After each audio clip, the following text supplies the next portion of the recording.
तुम्ही ऐकलंय का हो, मनुष्यगण असणाऱ्या व्यक्तींना भूतबाधा लवकर होते, बाहेरची बाधा लवकर होते असं म्हणतात. यामागे नक्की काय कारण आहे बरं? सगळ्यात महत्वाचं, आपला गण कसा ओळखायचा आणि खरंच यात काही तथ्य आहे का? गणाचे 3 प्रकार पडतात ज्योतिषशास्त्रानुसार: देवगण, मनुष्यगण आणि राक्षसगण. पण या गणांचा आपल्या स्वभावावर काही परिणाम होतो का? या सगळ्या प्रश्नांची उत्तरं आजच्या या एकाच व्हिडिओत. सगळ्यात पहिला प्रश्न, गण म्हणजे नक्की काय? ज्योतिषशास्त्रामध्ये व्यक्तीच्या स्वभावाचा अंदाज घेण्यासाठी त्याची मानसिकता कशी आहे, विचार करण्याची पद्धत कशी आहे, या सगळ्याचा अंदाज जो आहे जन्म नक्षत्रावरनं घेतला जातो आणि जन्म नक्षत्रावरनच गण ठरत असतो. देवगण, मनुष्यगण आणि राक्षसगण. जन्म नक्षत्र या 3 गणांमध्ये विभागलेली आहेत आणि त्यावरून मग आपला गण ठरला जातो. आता तुम्हाला पुढे लक्षात येईलच तुमचा गण कोणता आहे, कारण तुम्हाला तुमचं जन्म नक्षत्र माहित असेल तर आपण बघणार आहोत की कोणत्या गणात कोणतं नक्षत्र असतं ते. पण सगळ्यात महत्वाची गोष्ट म्हणजे देवगण, मनुष्यगण किंवा राक्षसगण यांचे स्वभाव कसे असतात किंवा यांना यांच्या आयुष्यात येणारे अनुभव कसे असतात. सगळ्यात पहिले बोलूया देवगणाबद्दल. देवगणाचे लोक अगदी नावाप्रमाणे देवासारखे असतात, शांत, सौम्य, सुसंस्कृत. देवगणाच्या लोकांचा स्वभाव प्रामाणिक असतो, धार्मिक असतात, श्रद्धाळू असतात. त्यांची विचार करण्याची पद्धत जी असते ती सुटसुटीत असते. खूप दुसऱ्याचं नुकसान करतील, दुसऱ्याबद्दल वाईट विचार करतील असं यांचं नसतं. भांडणं टाळणारे असतात, संयमी असतात, समजूतदार पण असतात. यांच्या स्वभावामध्ये स्थैर्य असतं, शांतता असते. पण यांचा सगळ्यात मोठा स्वभावातला दोष म्हणजे पटकन दुसऱ्यावर विश्वास ठेवतात. कधी कधी भोळे सुद्धा वाटतात, स्वतःसाठी ठाम भूमिका घेत नाहीयेत असं सुद्धा कधी कधी वाटतं. देवगणामध्ये कोणती नक्षत्र येतात बरं? म्हणजे जर तुमचं जन्म नक्षत्र अश्विनी असेल, मृगशीर्ष, पुनर्वसू, पुष्य, हस्त, स्वाती, अनुराधा, श्रवण, रेवती या नक्षत्रांपैकी जर तुमचं नक्षत्र असेल तर तुमचा देवगण. ठीक आहे. आता मनुष्यगण कोणाकोणाचा आहे? तर मनुष्यगणाची लोक कोणत्या नक्षत्रावर जन्मतात? भरणी नक्षत्र, रोहिणी, आद्रा, पूर्वा फाल्गुनी, उत्तरा फाल्गुनी, पूर्वाषाढा, उत्तराषाढा या नक्षत्रांवर जन्मलेली लोक असतात मनुष्यगणाची. आता मनुष्यगणाची लोक म्हणजे व्यवहारी असतात, पण त्याचबरोबर कुटुंब केंद्रीय असतात. आपली जबाबदारी सांभाळून कष्टाला महत्व देणारी असतात. आता मनुष्यगणामध्ये कधी कधी खूप देवभोळी लोक सुद्धा पाहायला मिळतात किंवा अगदी देव न मानणारे आणि कर्माला प्राधान्य देणारे लोक सुद्धा पाहायला मिळतात. दोन्ही डोकाची लोक पाहायला मिळतात. समाजात वावरायलाही हुशार असतात, परिस्थितीनुसार स्वतःला बदलणारे असतात.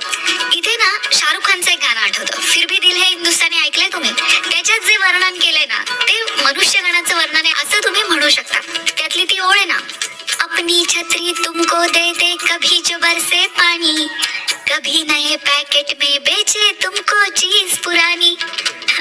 हे वर्णन मनुष्यगणाला परफेक्ट बसतं. दुसऱ्याला मदत करायला हे पुढे असतात, पण कधी कधी थोडेसे स्वार्थी सुद्धा वाटू शकतात. लवकर दुखावले जातात, समोरच्याकडनं भरपूर अपेक्षा ठेवतात. आता येऊया त्या समजुतीकडे की मनुष्यगणाच्या लोकांना भूतबाधा होते किंवा बाहेरची बाधा होते, याचं काय कारण आहे किंवा असं खरंच काही होतं का?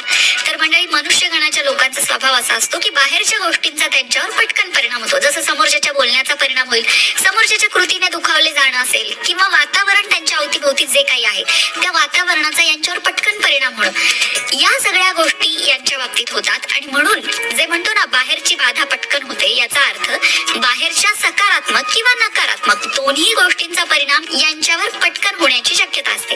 यालाच मग पूर्वीची लोक भूतबाधा, बाहेरची बाधा अशा काही काही वेगळ्या नावांनी ओळखतात. पण याचा अर्थ असा असतो की बाहेरच्या वातावरणाचा परिणाम यांच्यावर होतो.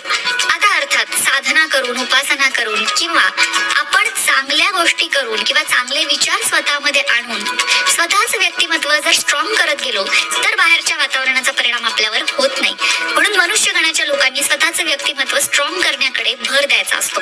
मनुष्यगणात येणारी नक्षत्र मी तुम्हाला सांगितली. आता वळूया राक्षसगणाकडे.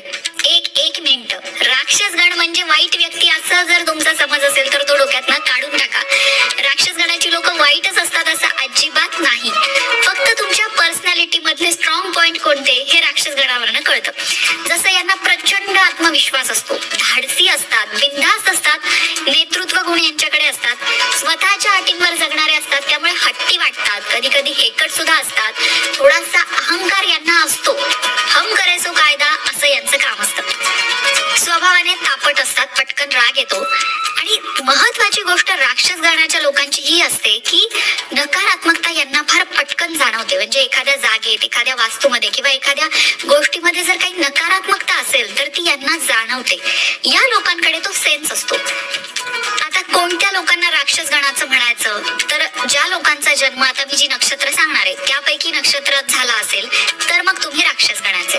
जसं कृतिका नक्षत्र, आश्लेषा, मघा, चित्रा, विशाखा, ज्येष्ठा, मूळ नक्षत्र ही नक्षत्र येतात. या नक्षत्रात जर तुमचा जन्म असेल तर तुमचा गण म्हणजे राक्षस गण. लग्न जमवताना जेव्हा नवरा नवरीच्या पत्रिका बघितल्या जातात त्याच्यामध्ये या गणाचा सुद्धा विचार केला जातो. जे गुण जुळवले जातात त्यामध्ये गण सुद्धा जुळताय ना हे सुद्धा पाहिलं जातं. त्यामध्ये देवगणाला देवगण अतिशय उत्तम मानतात. देव मनुष्य साधारण शुभ असतो किंवा मनुष्य सुद्धा शुभ असतो. मनुष्य राक्षस मध्यम म्हणलं जातं, चालून जातं, पण देव आणि राक्षस हा दोष मानला जातो. आता अर्थात कुंडली मिलन किंवा पत्रिका जुळणं हे फक्त गणावर अवलंबून नसतं. हा त्यातला एक छोटासा भाग झाला. बाकी ग्रह तारे किंवा इतर खूप महत्वाच्या गोष्टी असतात. पण तुमच्या स्वभावाचा अंदाज किंवा एखाद्या व्यक्तीच्या स्वभावाचा अंदाज किंवा त्याचा कल कुठल्या बाजूला आहे या सगळ्या गोष्टी आपण या गणावरनं जाणून घेऊ शकतो.